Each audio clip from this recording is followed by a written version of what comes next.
Hello? Hi, yeah, we need to talk. I'm sorry, it's just not working out. I think we should break up. It's not me, it's not even you, it's your boring brand. Welcome to the Boring Brand Breakup, the podcast for brands with big dreams stuck in the loop of same old boring marketing tactics. It's time to break up with your crusty dusty marketing and build a brand your customers can't help but fall in love with. I'm Janisha, your host and the chronically online 2000s rom-com obsessed founder and resident wordsmith at Good Hearted Studio, the go-to copywriting studio for do-gooder brands with a mission to make the world a better place. We're popping the cherry on this poddy with a mini-series on building the foundations for a swoon-worthy brand. Why am I doing this? Because after working in marketing for years, I was so sad seeing my favorite brands disappear when I could see front and center the red flag mistakes they're making that are hurting their chances of success. In my opinion, there's no reason why a low budget should equal a boring brand. So I'm arming you with this juicy podcast series combining my best advice and recommendations, plus the brains of some of my fave brand marketing powerhouses. Even better, I'm pairing this up with a handy downloadable guide so you can take your knowledge, fresh creative ideas, and put it all into action. Okay, cell phones on silent, the show's about to begin. Let's get into it.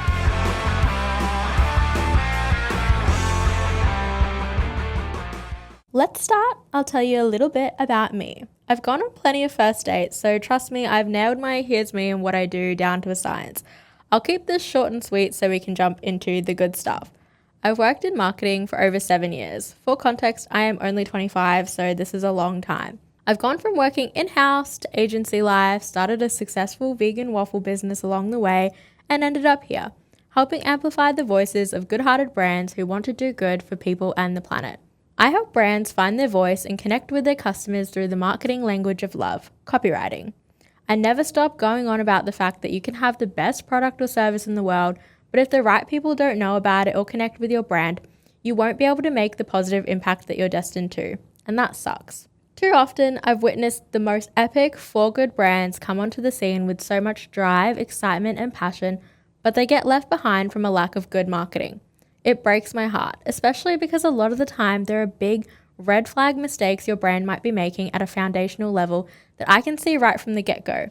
Things like your website user experience or missed opportunities for growth. Fixing these can help you start off on the right foot, make the best first impression, and build a bold brand with a fighting chance. Or if you're a brand who has been doing this for a little while but things are starting to feel overdone or stale, this is your time to refresh things, do an overhaul, and break up with your boring brand. I started this series to use my powers for good. Seriously, I'm not trying to sell you anything. I just want to give away everything I know about building a swoon-worthy, not like anyone else brand so you have more tricks up your sleeve to succeed. Because I'm sick of seeing the coolest brands disappear or get drowned out by the big dogs because they don't know better. Today's episode is cheekily titled, How to Lose a Customer in 10 Days, a play on one of my favorite movies, How to Lose a Guy in 10 Days. We're going to break down deal breakers and red flags that you're probably doing in your business that are scaring off your dream customers. Before we get into it, what do I even mean when I'm talking about a brand experience? Essentially, your brand is so much more than a logo, color palette, and copy. Your brand experience is how your brand makes people feel. Your visuals, your values, your messaging, your voice, your copy. They're all foundational pillars that hold up the structure of your brand and how it feels to interact with from the outside. Every little element, down to the way you respond to customer inquiries, your packaging and unboxing, the posts you make on social media, even the other brands you choose to collaborate with, they all play a part in curating how your brand feels to interact with. The best brands make everything into an experience and seize the opportunity to connect with their customer.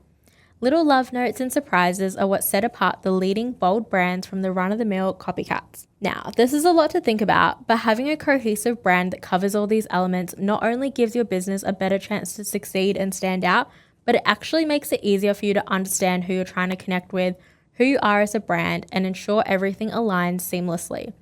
So the same way poor habits can ruin a relationship, making these mistakes can sour the mood between your customer and brand. So, let's get into it. How to lose a customer in 10 days. The first mistake you're probably making is sending mixed signals. When you've got inconsistent branding, you're probably sending your customers the wrong message.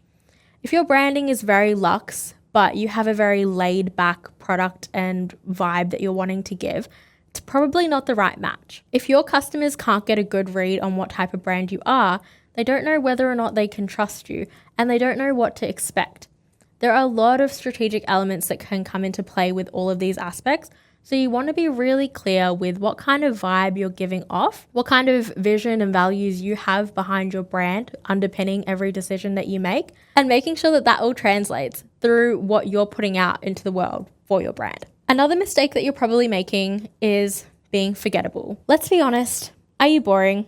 Why should your customers even stick around? Why should they follow your Instagram? Why should they be obsessed with your brand? You need to give people a reason to want to follow you and be a part of it. And the way to do this is to build a community and give your customers something to be a part of.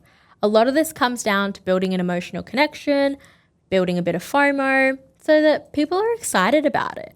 Think about how much people are obsessed with getting Taylor Swift tickets. The way that people will literally pull over on the side of the road when they're going somewhere, dedicate a whole day to doing it. That is how obsessed you want people to be with your brand. The way to be remembered and to really stand out is to do things differently. And you can do this by building a really strong brand that does things differently. Think out of the box ideas. Think how you can tell stories and connect with your audience in a really fun, exciting way. A lot of ways that you can do this are with fun campaigns, offline events, connecting offline and online all together, which in this series we're going to dive into. I've got some really great guests on board to go through all of these topics together, and it's going to be really good. So stay tuned for that. Everything is out, so you can definitely binge it right away. Another big brand red flag is being high maintenance. Look, being high maintenance in a relationship is not always the worst thing, in my opinion, but for your website, it absolutely is. Things like complicated checkout processes, having slow website load speed, anything like that, it's going to have your customers dipping. People are lazy, especially when they are not, connected enough with your brand yet to be obsessed. When your potential customers don't know anything about you yet, but they're, drawn in and they're excited and they have potential. This is when you want to make things as easy as possible for them. You want to make it really easy for them to shop your products, book in, whatever it is that they're doing. Make it really clear. And then the same way on your website, you want everything laid out for them so it's super easy for them to fall in love with your brand as well. You really don't want to be playing hard to get at this stage and, making your potential customer do all the work.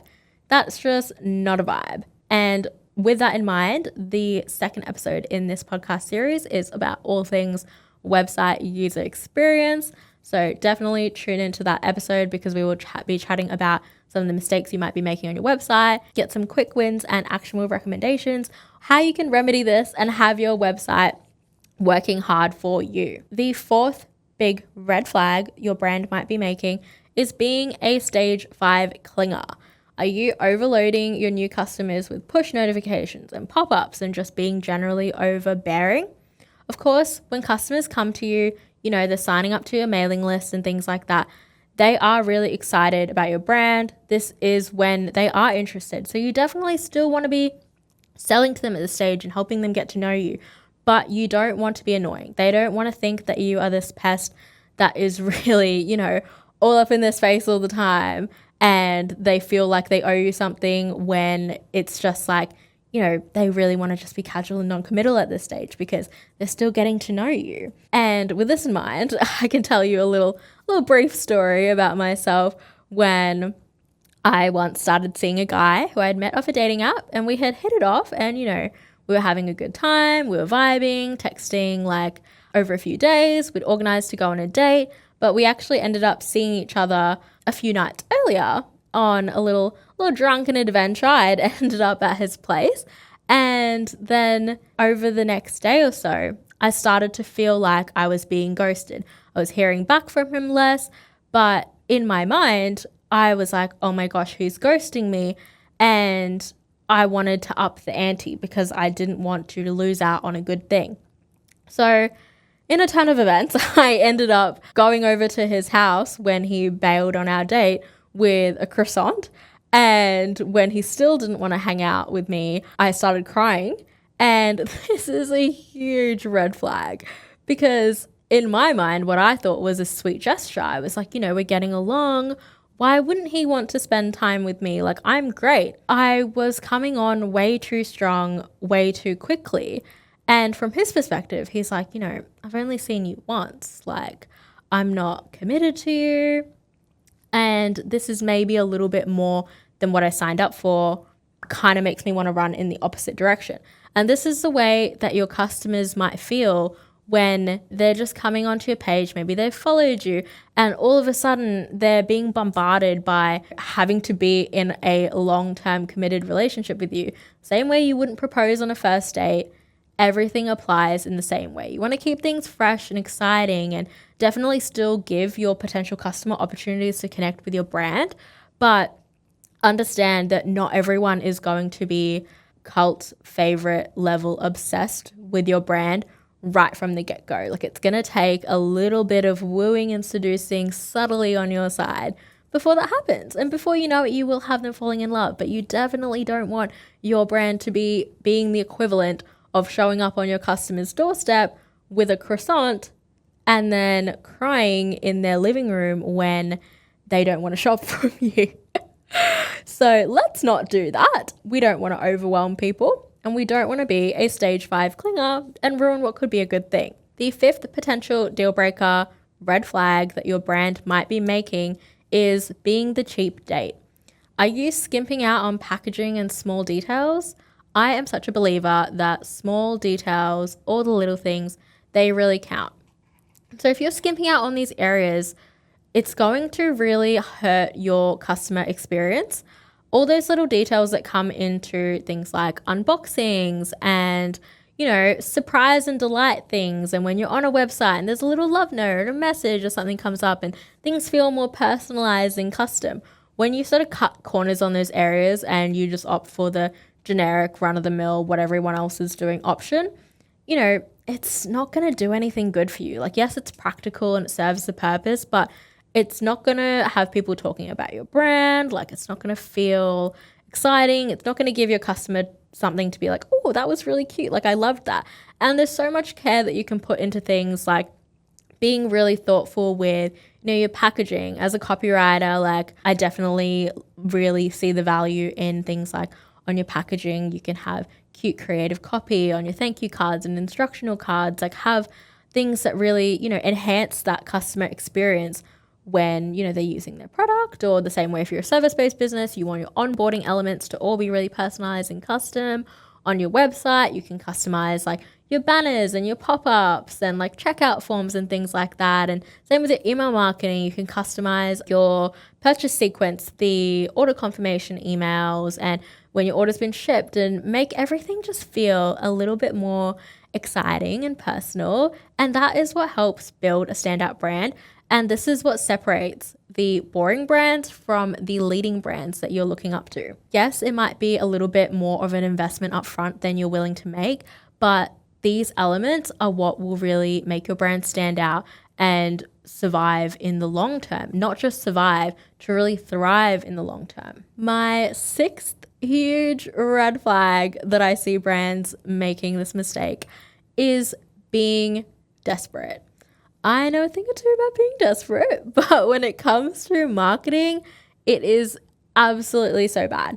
You do not want to be the brand who is offering sales all the time, offering discounts, being super reactive. Whenever anything happens, you're like in a place of fear and you're really scared that your customers are going to leave you, that everything's going to fall apart. You're not feeling confident. That is the worst kind of mindset you can be in. And a lot of this really does come down to mindset stuff. When you're not feeling confident in your brand and your vision and what you're doing and everything like that, it puts you in a place to feel really desperate because you're feeling really like you have so much to lose and you're not seeing the value in what you're really putting out there. And this is also what makes it really hard for you to sell in a really authentic way when you are in this desperation place, because selling starts to feel sleazy. But you need to remember that there are customers out there, your right audience, who are literally wishing that they had what you are giving.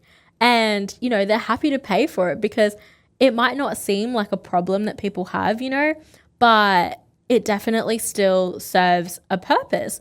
And someone's problem that they're having might be really important to them and they wish that they had that. So you definitely don't want to be doing sales and discounts and things all the time. You want to be really strategic about the periods you're doing this. You know, if you're doing a Black Friday sale, that's amazing, like that's great and it's very timely. But if you're running, you know, like a 20% off or something like that, like every couple of weeks, your customers are just going to be like, well, why would I shop from you now when I can just wait until there's a sale?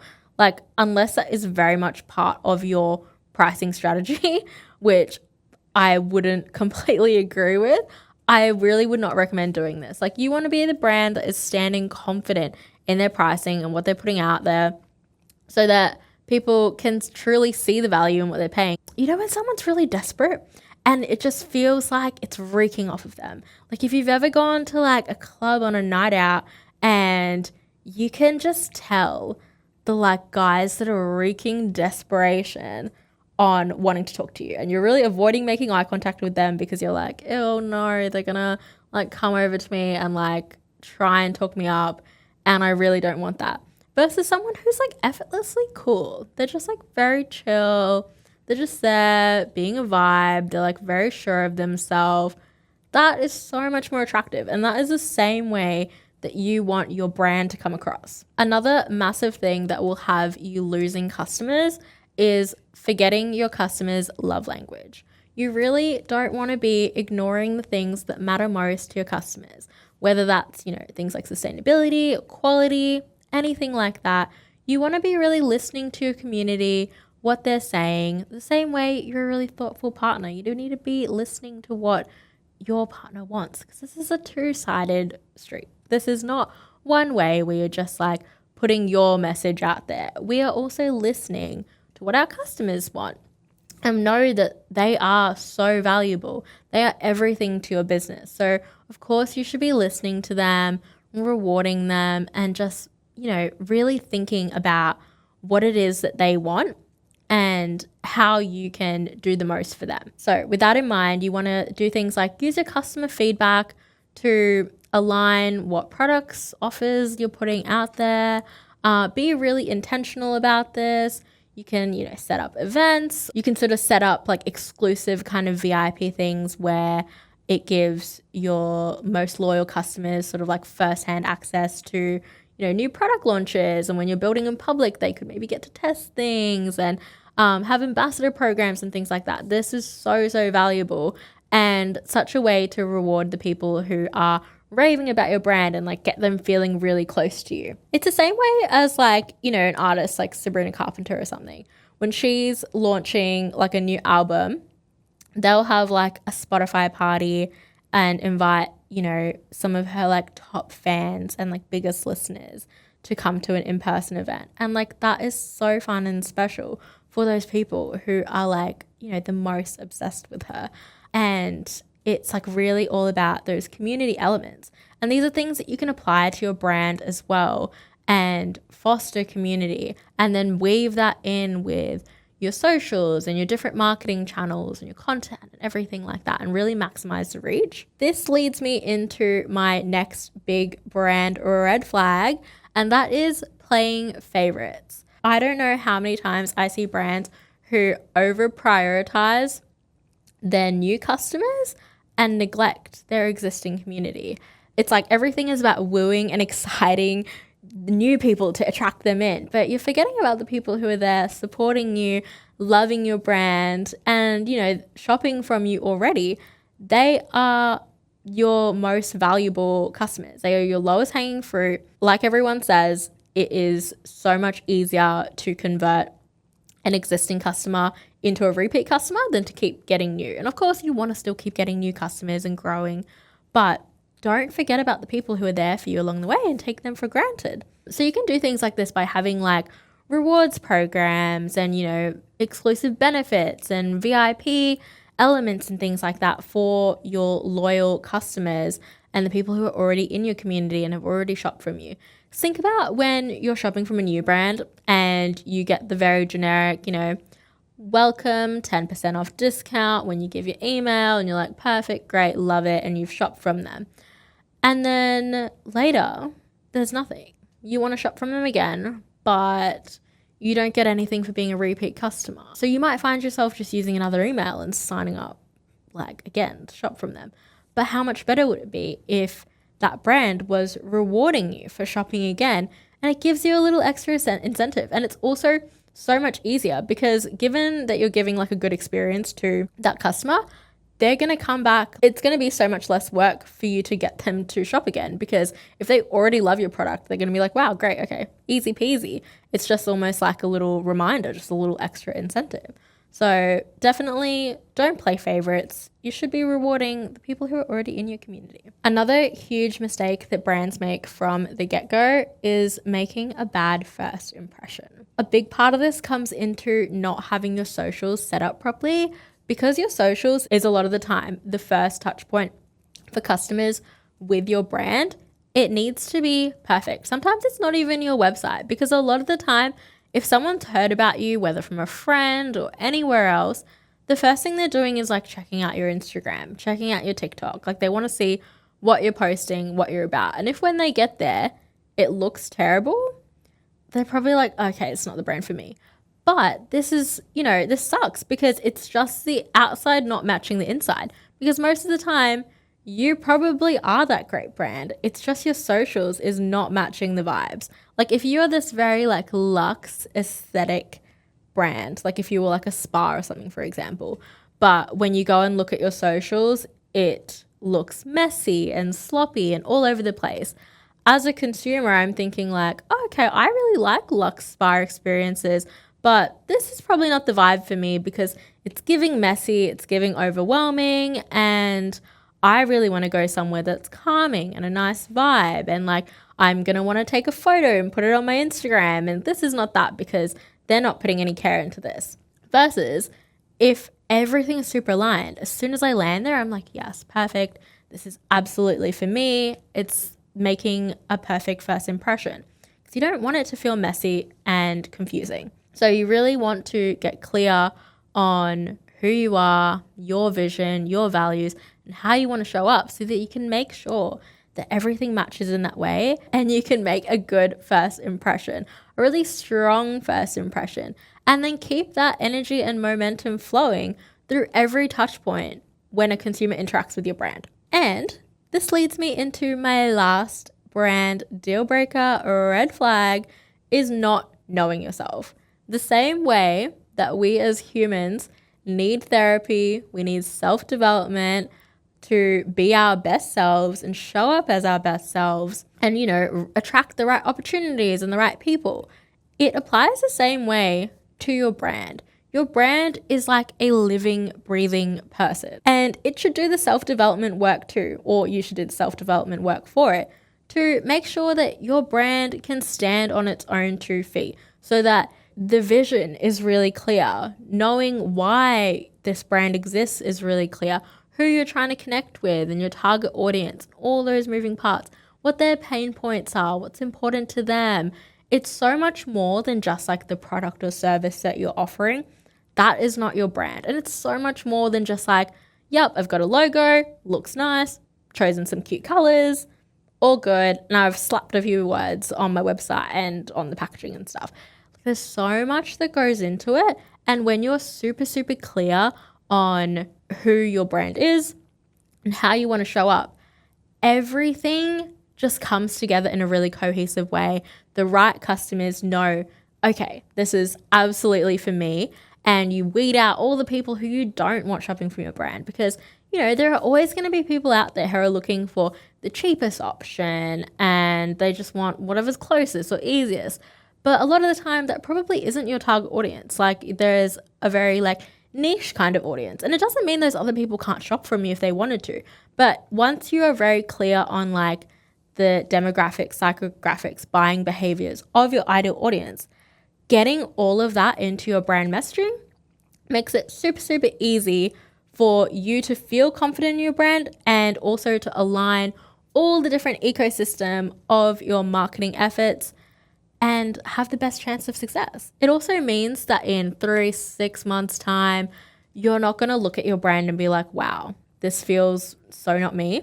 This feels really stale. We need to change things up. And of course, brands evolve over time. So there is going to be time for like a refresh and changing things up, but that you don't want to feel that that is happening constantly because you don't know who you are. And that's what happens when you don't. This is essentially what I do for brands in my copywriting studio, Good Hearted Studio. It's all about brand messaging, copywriting, and helping you find your voice so that you can really spread your message, and I can help amplify your voice in the best possible way and hold your hand through this process. But obviously what I have found is that this is just one piece of the pie. And I really want to see the good-hearted brands that I love that have a really great message and vision and want to make the world a better place be able to spread this, but they're just, you just don't have the tools in your toolkit to be able to get the right advice. And there's a lot of noise out there. There's a lot of gurus and tech bros telling you all these different things, and it can get really overwhelming. So I hope that I can be a sort of sounding board for you to give you this advice, my best recommendations, so that I can really see you succeed and have the best chance of success, because I genuinely want your business to grow and I want to see more good-hearted businesses fighting the good fight so that I can help you fight the good fight as well. So I think you're going to really love this Juicy Poddy series. Obviously, this first episode, we have gone into all the, red flags, mistakes that you might be making. And of course, I'm not going to leave you high and dry and just tell you everything you've done wrong and be like, yup, that's it. Go work on yourself. Like, that's not a vibe. So in the other 4 episodes of this series, which I am releasing all at once so that you can binge away, we will be covering core elements of building the foundations for your brand, breaking up with your boring brand so that you can have the best success possible. In the second episode, I have partnered up with Kira from Kira Rose Creative, and we will be diving into all things websites, website user experience, so that you can make sure that your website is creative, converting, and designed for success. You really want to make sure that it stand out. You're not making, easy mistakes that have customers getting off of your website. So we'll be covering all those juicy aspects in that episode. Then we move into episode 3. Now that you've nailed down sort of actioning these red flag mistakes that you're making in your brand, your website is set up for success. Now we need to send some people there, because it's not enough to just have your website there if you're not actually sending anybody to it. And if you don't know where to start with your marketing, this episode with Brie is going to be your favorite. So we chat all things email marketing, socials, and paid social as well. For someone like me who paid social gives me the ick, because the idea of, spending money on ads just feels very overwhelming, and it just feels like if I don't know what I'm doing, I'm throwing money down the drain and hoping that something works. So it's generally not my wheelhouse, not my favorite. I tend to stay in all things organic. But I chat with Brie, who helps demystify it, make ads feel really approachable. And if you're dipping your toes in, this is absolutely perfect. So we also chat all things customer journey and look at it very big picture and holistically to set your brand up for success. Then we move into episode 4, where I chat with Lily about all things PR, offline events, guerrilla marketing, fun campaigns, and doing things differently. All about building your community and those aspects that can seem really overwhelming, and it just feels like a bit of a buzzword that people throw around and no one really knows that much about it, like what really is PR. We go into all those elements so that it can be accessible and easy for you to do in your business, even as a fledgling startup. No matter what stage that you're at, there is always a fun campaign idea that you can implement for your business and help grow your community. And then to round out the series, you will have me in your ears chatting all things brand messaging, copy, and content. We'll get really clear on your vision and your voice and your values and what it is you're really trying to say, what's at the heart of your brand, your business, why are we even here, a little philosophical, and just truly get to the heart and core of things. This is what I do, every day in my copywriting business, help extract this information from brands and help them show up in this way. So this is the kind of thing that we're going to go into so that you know who you are and how you want to show up, and that will give you a sort of guiding light and your best chance of success and building a strong brand that dares to do things differently and doesn't get drowned out by all the noise and the corporate junk and the big dogs out there. I hope you enjoyed this episode, and I will see you in the next one. Thanks so much for tuning into this episode. The other 4 episodes of this 5-episode mini-series on breaking up with your boring brand are out now, ready for you to binge. If you love this ep, please share it with a friend. You can gently tell them it's the wake-up call their marketing is feeling a bit boresome, or pretend it's totally unrelated. If you can't get enough of me, connect with me on socials at Goodhearted Studio. I love to chat and yap and help raise the voices of good-hearted brands with a mission to make the world a better place. Okay, love you, bye.